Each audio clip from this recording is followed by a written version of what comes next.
Tom, snow is falling all around. Children are playing, having fun. 'Tis the season for love and understanding. So why the fuck are you listening to a podcast on Christmas Eve? Losers! Hello everyone, it's the That Was Genius Christmas Special quiz. Well,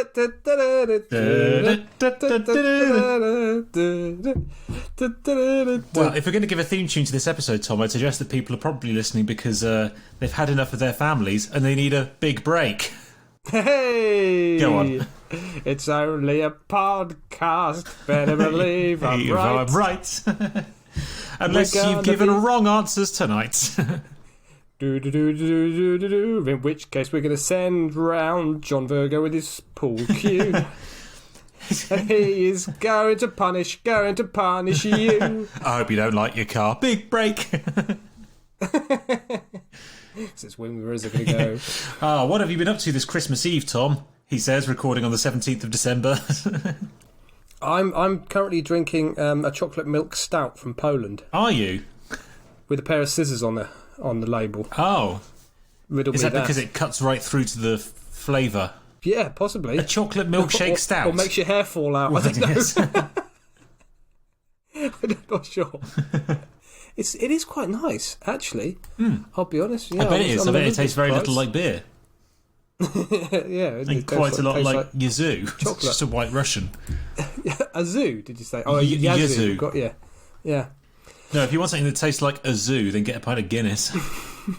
Sounds like that tastes like the silage that's been swept off the polar bear's enclosure's floor. Yeah, absolutely. Yes, just elephant sweepings. Hippo shart. So, welcome everyone. Welcome to the Christmas Eve quiz. Merriment, jollity ahoy, and not a Queen's speech in sight. Ahoy. Or whatever the equivalent is in the US. Pardoning a reindeer. How did you find the questions, Tom? I thought this was quite good fun. I've been just quickly going through other people's answers on Facebook, and I've noticed that there's a little bit of cracker joking. Obviously. For round 2, the Punic Wars. Yes. Quite a few. Yeah, someone's put down the same jokes that I chose, which are classic Christmas cracker jokes. Do they have Christmas crackers elsewhere in the world? Well, in Ireland they've got pipe bombs. Nice.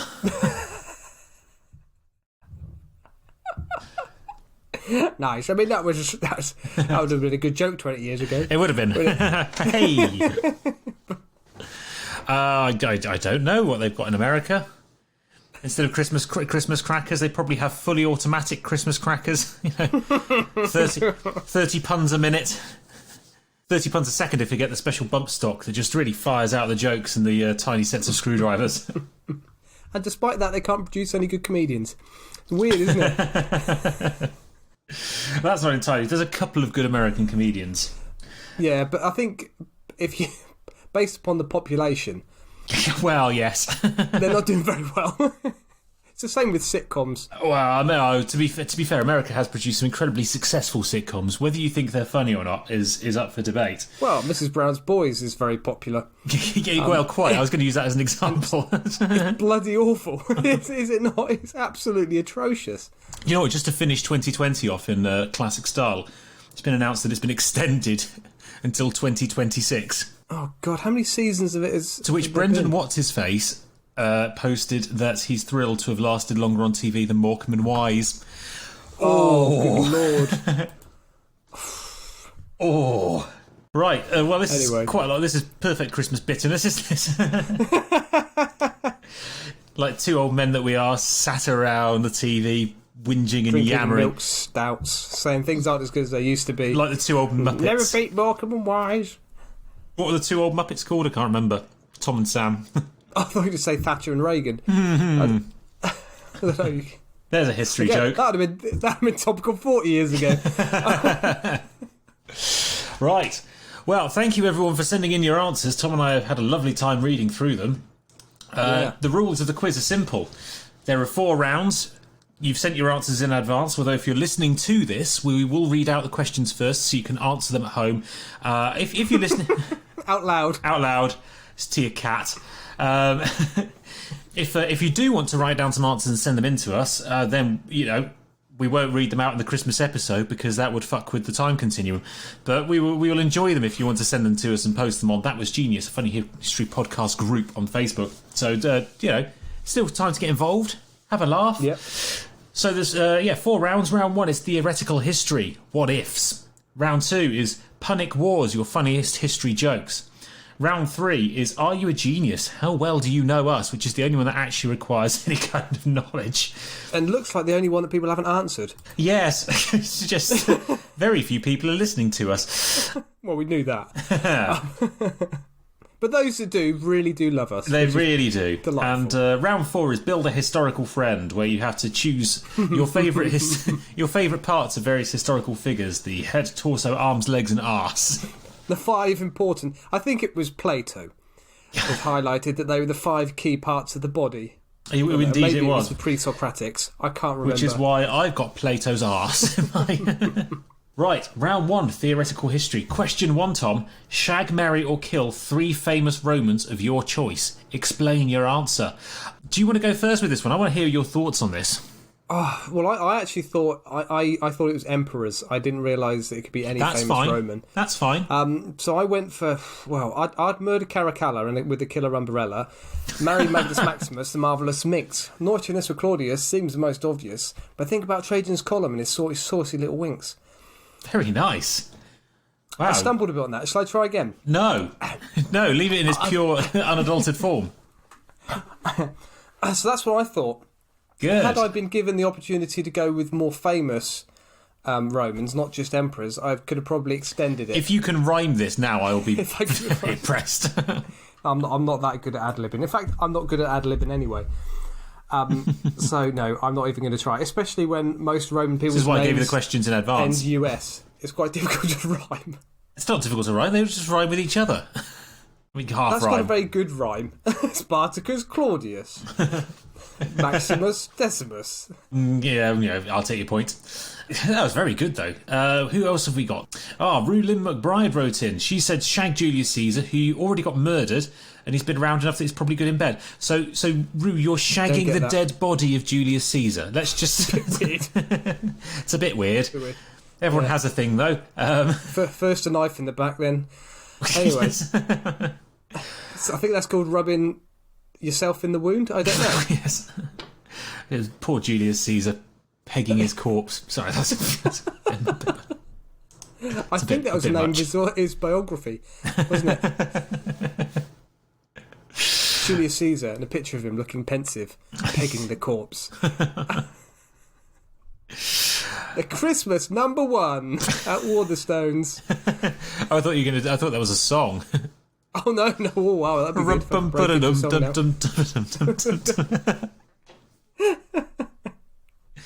Have you fucked my dead body? Have a little fondle underneath my toga. Can you feel where all the knives went in? Brutus is a bastard. Octavian will follow.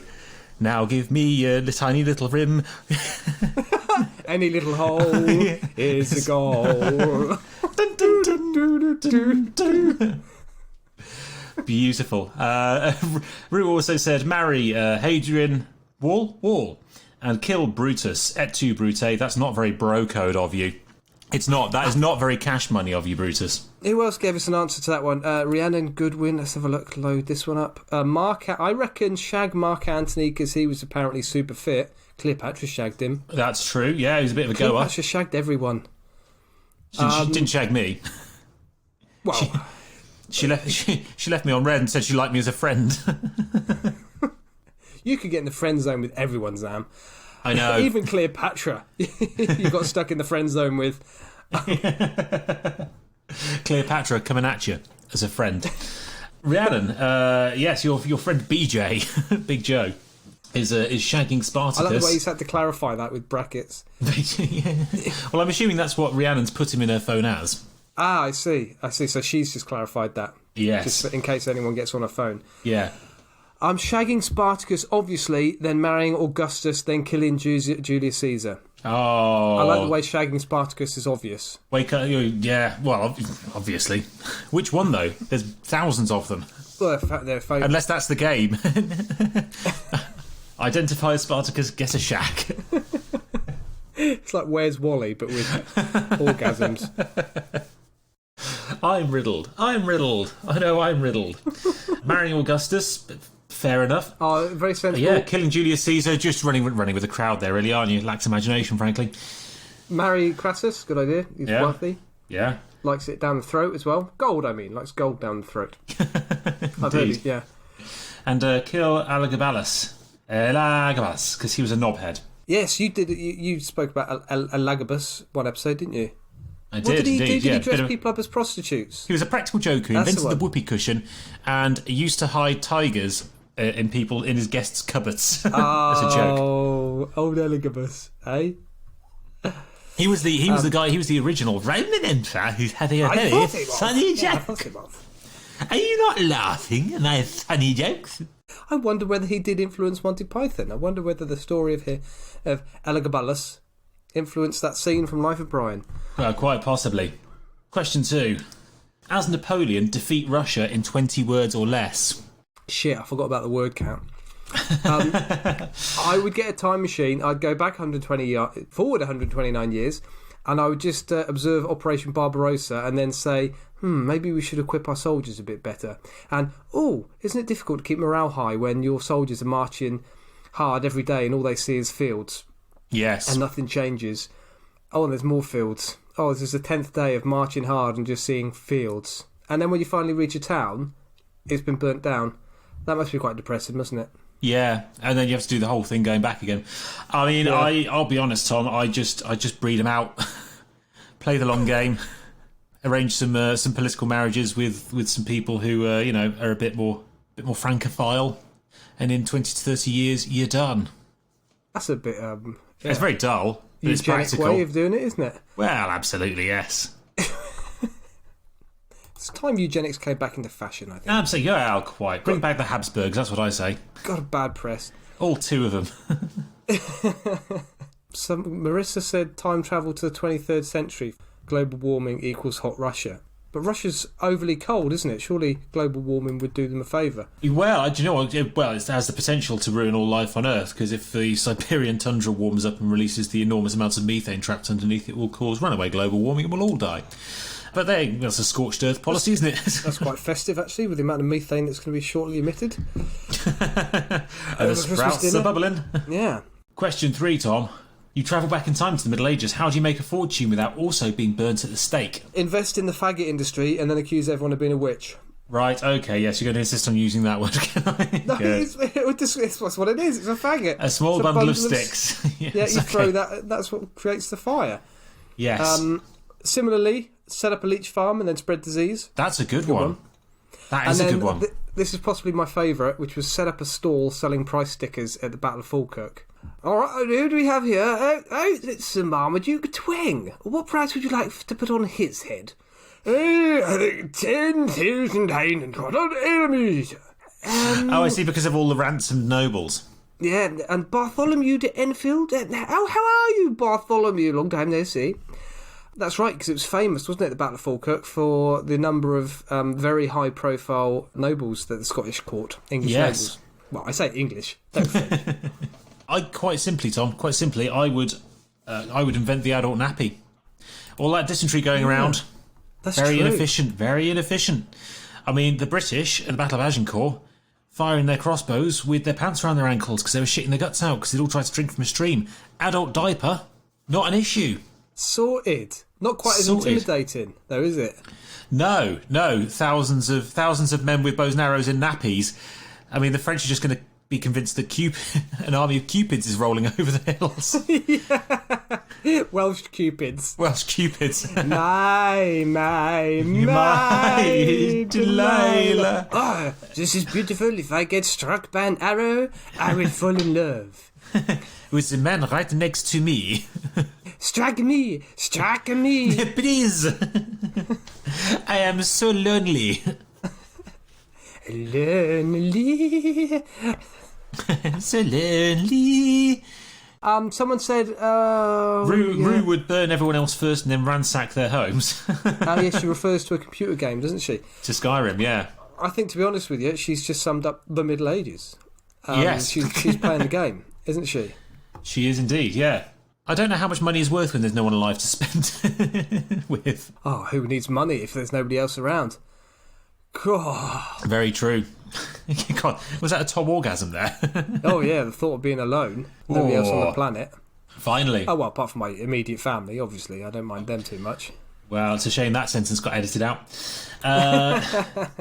Barring the last 200 years, tell us when and where in history you would live and why. Now, this is easy. This is genuinely easy. This is the most sensible response I'm going to give to any of these questions. Go to New Zealand when the first Polynesians arrived, because it's a beautiful country with no natural predators and giant chickens walking around. Oh, imagine the protein. Giant chickens that like to come and say hello. Have you seen how big a moa is? Yeah. Moas are just like ostriches, but twice the size. And they would walk up to the Polynesians and go, "Hello, who are you? Which sauce would you like some barbecue? Are you eating my leg? That's nice of you. Would you like a cuddle?" And so they promptly got hunted into extinction because they were so fucking stupid and so goddamn tasty. Nice. That's my kind of animal. Yeah, it's so big as well, New Zealand, that you can bugger off to your own secluded beach and just enjoy the food. Fair enough. Knowing that you're the first people to have arrived there as well, because it's quite remote. Marvellous. BJ is living in the... Big Joe is living in the year 1000 in the Viking Age. A dangerous time. Raiding England is pretty nice. Chill with some Vikings. Yeah, why not? Party with the boys. Just a little bit of rape and pillage at Lindisfarne. Why not? Yeah, BJ's just selected the most violent time in history. I mean, yes, I'm going to put it out there. Pillaging at Lindisfarne, all well and good. Raping at Lindisfarne, well, slim pickings. Yeah. They're all queuing up for the most attractive monk. Yes, with the most come here the bald spot. I was going to say, well, maybe if you put him in the shade of the monastery, he looks a little bit like a lady. Oh, I suppose you are right. It'll have to do. No, that's spoilt it there. Oh, he is the least hairy of all the monks. That is true. But I do like a hairy lady. Ah, that is true as well. That is why you had so much fun in Ireland, wasn't it, last summer? Ah, yes, that is true. So he likes raids. Big Joe likes raids. Yeah, I'm currently reading the saga of Eric the Red. And also Vikings of Fit. Other Viking sagas. And it is very violent. And there's a lot of wandering around, just taking unnecessarily severe vengeance. Because someone... Yes. because someone didn't deliver your newspaper. Well, death is the only option, Tom. Yeah, not just Viking death, culture. but half beheading and then drowning. And then, and the death of all the people that you've ever met as well. Yes, absolutely. Yes, they're 3 generations of their family. What was your answer? It's a bit like failing to deliver the newspaper in North Korea, actually, isn't it? Yeah. What was your answer to that question? I reckon I would probably... I'm going to be a bastard, Tom, but, it was its time, and I reckon it would probably have been quite good fun. I'm going to be one of the Mongols. I'm going to be a Mongol horseman. Sounds pretty good. You get to gallop around on horses, drinking milk, like John Wayne, and occasionally get to lasso someone and then just burn a city. Bad mood, bad day, burn a city. You could have gone to the Wild West and been a showman, and then you wouldn't have actually hurt anyone. No, it's not in the last 200 years, though, is it? No, that's a good point. Nah, mate. What else? Do you know what? I would quite have liked, genuinely, I think I would have quite liked to live in India during the Mughal Empire. Sounds like quite a fun time to be alive. If you've got harems. If you've got harems. Well, no, yes, obviously. Okay, well, that's a good one. What's the 5th question? How do you defeat a Macedonian phalanx? By having extra long... No, I'm not going to ruin the Punic Wars line. Well, you do, don't you? You sellotape toothpicks to the end of your sarissas. That's how you do it. How would I defeat a Macedonian phalanx? I would split it into the requisite parts of the former state of Yugoslavia. I don't know, I didn't think this one through. Divide it into 5 separate phalanxes: Serbia, Kosovo and then just have them go at each other. And introduce some Muslims who would just get slaughtered. Yeah. Yeah. It's easy, that one, though, Sam. If you know your history, you just adopt the Roman maniple system. Well, yes. And you then defeat the Macedonians famously at the Battle of Cynoscephalae in 197 BC. Perfect. More manoeuvrable. Obviously. Well, I mean, you could, yes, more manoeuvrable is one thing, actually. Just on a serious note, having cavalry does a pretty good job. Yeah, just anything that can outflank them. But you could also just have a slightly longer spear. Or play them at their own game. Or replace their spears with pole vaults. Kind of the same thing. I think, probably. Also, you would have to sneak into their camp for that. That's true. And while you're there, you could probably use your time more wisely than replacing all their sarissas with pole vaults. Yes. Yeah. Yeah. We didn't read Rue's slightly dark and not particularly festive answers to question 5, defeating the Macedonian Phalanx. Give their leader's boyfriend the flu, watch him die, and then watch their leader spiral into depression and drink himself to death. Are you okay, Rue? Do you need to talk? Oh, no, hang on. Actually, no, sorry. That's her answer to describe your mate's stag do in Rome. Describe your mate's stag or hen do in ancient Rome in 20 words or less, Tom. Didn't answer this one, I'm afraid. Goat skins rolled in little roses. Yes, like her answer. So Rue's answer to number 6 is yes. Goat skins rolled into little roses like those apple tart things, but goat skins. She'll get knocked up in no time, guaranteed. Fair. Fair dues. I understand that, but we'll roll with it. Do you know what I would do, Tom? I would throw my mate, right? I would throw him into the river in a basket, right? Right. And then, like, a couple of months later, he'd come back having been raised by wolves. Right. And then he'd have his own empire. Right, yeah, And I'd be like, hey! Oh, you did well, mate, didn't you? Yeah. And what have you named it after yourself, have you? Barry Room. The Stephen Empire, yeah. Keithland. Gavinania. Yeah. Yeah, I like that. Round 2. Round 2. Punic Wars. Two whole entries for this one. Rue, stolen but good. I have heard this one before, but it is a very good one. Last night on Dancing with the Tsars, Peter and Catherine were great, but Ivan was terrible. Hey! Not heard that one, but I like it. It's a goodie. Christian Wren wrote, I'm honestly struggling to think of anything besides the old where did Napoleon keep his armies up his sleeveys That was one of mine. Or strewn about the western edges of Russia. Yeah. Lying down in Borodino, enjoying the snow. Why were the Middle Ages called the Dark Ages? I don't know. Why were the Middle Ages called the Dark Ages? Because there were so many nights, Tom.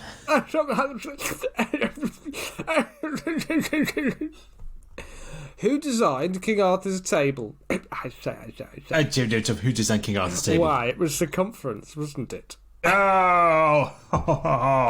Those two, incidentally, that and the Napoleon Armies ones were ones I knew. And then I cheated on the third one because I felt like I needed 3. But I like this one. A Frenchman walks into a library and asks to borrow a book on warfare. The librarian says, no, you'll only lose it. I say. Nice. How did the Vikings send secret messages, Tom? I don't know. How did the Vikings send secret messages? Norse code. Hey, you obviously went to the same website as me. Yes, I did. I rejected them for being shit. Round 3. Round 3. I think we should probably just rattle through the right answers. Yeah, let's do this one. Round 3. Are you a genius? How well do you know us? You can answer this one, Tom. It's a question about you. Tom often goes to which famous singer for advice? Rue, you're wrong. It's Shirley Bassey. It is Shirley Bassey. Question 2. We arbitrarily decided Elton John has a fetish for what body part? This was a Patreon episode, but we did post the clip on social media, so it is on the Facebook page. Yeah. And, of course, it was toes. It was toes. I can't remember any of the toe-related songs that we had. Oh, let's not do that again. Saturday's all right for nibbling toes. Yeah, let's not go there again. No. That was 20 minutes of our lives no one's getting back. Tom, what's the name of Samuel Pepys' fictional jazz band?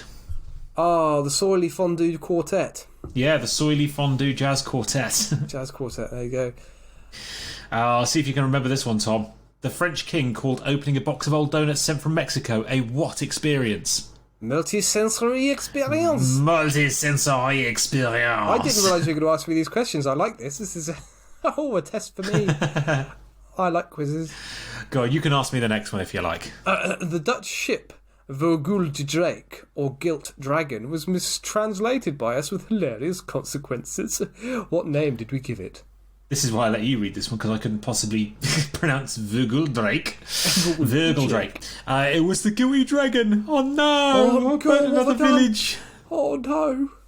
All those poor little Vikings. Oh gosh! Every time I cry and sneeze, and so just more fire comes out.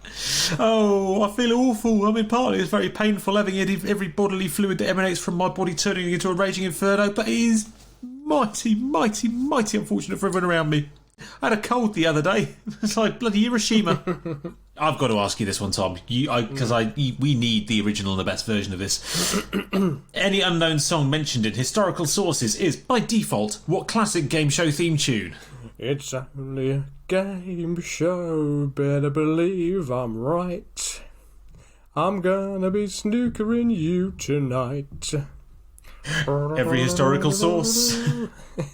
Number 7, which of the 7 dwarves shortlist, there were something like 100, did Sam have lots of fun impersonating? There were 50 dwarves. And do you know why I know that, Tom? Because you listed every single fucking one of them. That was your contribution to an episode. Oh, I had a lot of work on that week. It was Burpee the Dwarf, Tom. Burpee the Dwarf. He could have been something. He could have been something. He could belch the national anthem. He opened the Super Bowl one year, burping the Star-Spangled Banner, or as it was after he'd done it, the Phlegm-Speckled Banner. He burped the first pitch. Literally just belched the ball. And look at him now. What's he become? Burping on celebrity cameo videos.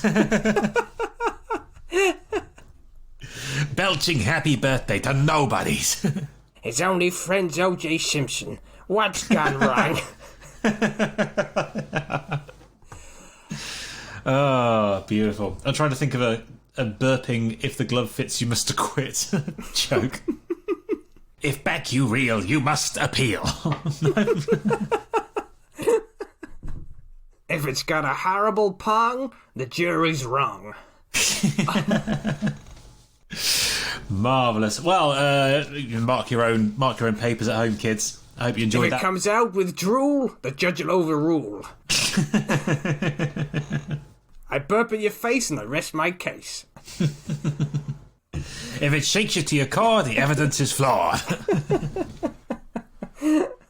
Marvellous, marvellous. Round 4. Build a historical friend. Oh dear. Do you want me to go through mine? I quite like mine. Go on, you go through yours. Look, head, Charles I, because it's detachable. It is. And I think that would be very useful when walking through low doors. Yes. Or scaring kids. Or if you spilt your food on the floor, you just take it off and just hover it like a handheld fax. Hoover. Torso, that's easy. One of those flying saints, on the assumption that the torso is where the power to fly comes from, because angels have wings that are attached there, see? Well, they do, yes. Although, it would mean that I'd need a very effective head securing device to stop my head falling off. Yes. Dropping into the font. Gorilla glue or something. Yeah, while baptisms are taking place. Yeah. Arms, David, in the hope that Michelangelo is right, and he had really large hands, which I think would be useful for catching my detachable head when I bump into the rafters. Yeah. Legs, Phidippides. He's the chap that ran from Marathon to Athens after the Greeks defeated Persia at the Battle of Marathon. Good. Arse. I'm going to go, and you'll like this, for the arse of Roland the Farter, King Henry II's court flatulist. Have you heard of Roland the Farter? No, I haven't. Well, I hadn't either. There's not much I could find out about him. Not enough for a whole episode, at least. But Roland the Farter was Henry II's court flatulist, and he apparently did very well out of being able to fart on demand. Is that a real thing? It genuinely was. I stumbled across, while I was researching this, a picture from a medieval manuscript of a court flatulist with his pants down in front of the king. It's all very serious. Anyway, so the flatulist was very sought after around Christmas, apparently, because there's nothing more festive than having a weird man farting the Match of the Day theme tune whilst you eat your Christmas turkey. As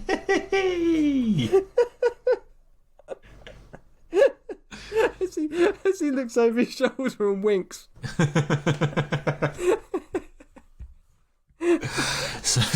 Someone's fart's going to have a pound in it. And now the Christmas tradition of lighting the brandy on the fatuous start. Fart part merrily on high, in trumping I make a living. It's not a job for the shy. You need to show your ass whilst people are dining. Farty, farty, farty, farty, farty, farty, farty, farty, farty, farty, farty, farty, farty, farty, farty, farty, fart. My gusset is need of replacing. I just can't beat that. That's my Frankenstein's monster. There you go. That's fantastic. Who else have we had? Who's volunteered themselves for this? Oh, we got Rue again. So, head, Herman Rorschach. Looks like a snack if you can see past all those ink blots. This is bad. I don't know who Herman Rorschach is. Oh, he was a sweet Swiss psychiatrist.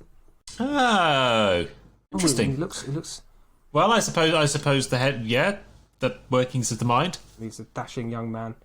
Yeah. He's even got pictures of him with his sort of hand over his head, smelling his armpits. What a poser.